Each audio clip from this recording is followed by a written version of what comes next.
జగిత్యాల జిల్లా బీర్పూర్ మండల్ బీఆర్ఎస్ మరియు కాంగ్రెస్ పార్టీకి చెందిన బీర్పూర్ తాజా మాజీ సర్పంచ్ ఘర్షకుర్తి శిల్పా రమేష్, కోమన్పల్లి తాజా మాజీ సర్పంచ్ శ్రీపతి రమేష్, మున్నూరు కాపు సంఘం అధ్యక్షులు జగిశెట్టి శ్రీనివాస్, యువ నాయకులు ఒగ్గుల అజయ్ నరేంద్ర మోడీ గారి అభివృద్ధి మరియు సంక్షేమ పథకాలకు ఆకర్షితులై బీజేపీ రాష్ట్ర కార్యవర్గ సభ్యురాలు జగిత్యాల నియోజకవర్గ ఇన్ఛార్జ్ డాక్టర్ బోగా శ్రావణి ప్రవీణ్ ఆధ్వర్యంలో భారతీయ జనతా పార్టీలో చేరగా నిజామాబాద్ ఎంపీ శ్రీ ధర్మపురి అరవింద్, భారతీయ జనతా పార్టీలో చేరగా నిజామాబాద్ ఎంపీ ధర్మపురి అరవింద్ వారి పార్టీ కండువా కప్పి పార్టీకి స్వాగతం పలికారు. ఈ కార్యక్రమంలో బీర్పూర్ మండల అధ్యక్షుడు ఆడేపు నరసయ్య, రవీందర్, జగన్, వెంకటేష్, కందుకూరి స్వామి, రాజు, శశిధర్, అడిగొప్పుల మహేష్ మరియు తదితరులు పాల్గొన్నారు.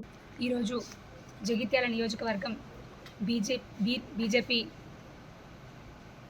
మన నిజామాబాద్ పార్లమెంట్ సభ్యులు అరవింద్ అన్న గారి ఆధ్వర్యంలో బీర్పూర్ మండలానికి సంబంధించినటువంటి ముఖ్య నాయకులు తాజా మాజీ సర్పంచ్లు బీర్పూర్ గ్రామం గౌరవనీయులు పెద్దలు శిల్పా రమేష్ అన్న గారు, అదేవిధంగా కోమన్పల్లి సర్పంచ్లు పెద్దలు శ్రీపతి రమేష్ అన్న గారు, అదేవిధంగా మున్నూరు కాపు సంఘం అధ్యక్షులు అన్న శ్రీనివాస్ అన్న గారు మరియు బీర్పూర్ నాయకులు యువ నాయకులు తమ్ముడు అజయ్ గారు, అదేవిధంగా మా వాళ్ళ రంగసాగర్ నుంచి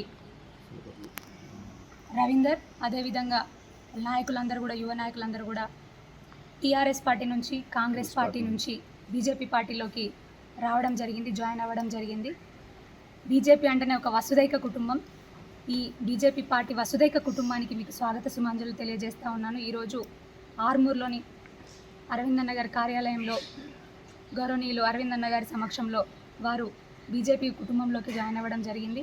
వారికి ఈ సందర్భంగా హృదయపూర్వక ధన్యవాదాలు తెలియజేస్తూ ఉన్నాను. మరీ ముఖ్యంగా నేను కృషి చేసినటువంటి గౌరవనీయులు మండల అధ్యక్షులు అన్న నర్సన్న గారికి ప్రత్యేక అభినందనలు తెలియజేస్తూ ఉన్నాను. మనందరము కూడా కలిసికట్టుగా ఒక కుటుంబంలాగా ముందుకెళ్ళి బీర్పూర్ మండల్లో పార్టీ బలోపేతానికి మనందరం కూడా కృషి చేసి గౌరవనీయులు నరేంద్ర మోదీ గారి ఆశీస్సులతోని వారి సహాయ సహకారాలతోని ఈ రోజున ఏవేవైతే మనకు అభివృద్ధి సంక్షేమ కార్యక్రమాలన్నీ జరుగుతూ ఉన్నాయో వాళ్ళందరికీ కూడా ప్రజల దగ్గరికి తీసుకొని వెళ్ళి మనందరం కూడా రానున్న పార్లమెంట్ ఎలక్షన్లో గౌరవనీయులు అరవింద్ అన్న గారి నాయకత్వాన్ని మరింత బలపరుస్తూ వారి విజయానికే మనందరం కూడా కృషి చేద్దామని, మరి మన అధ్యక్షులుగా మన నాయకులుగా అక్కడ మోదీ గారు ఉంటారు, ఇక్కడ ఏడీ గారు ఉంటారని మరొక్కసారి తెలియజేసుకుంటూ మీరందరి సహాయ సహకారాలు ఎల్లప్పుడూ కూడా మాతో ఉండాలని మరొక్కసారి కోరుకుంటా ఉన్నాను. భారత్ మాతాకి జై శ్రీరామ్.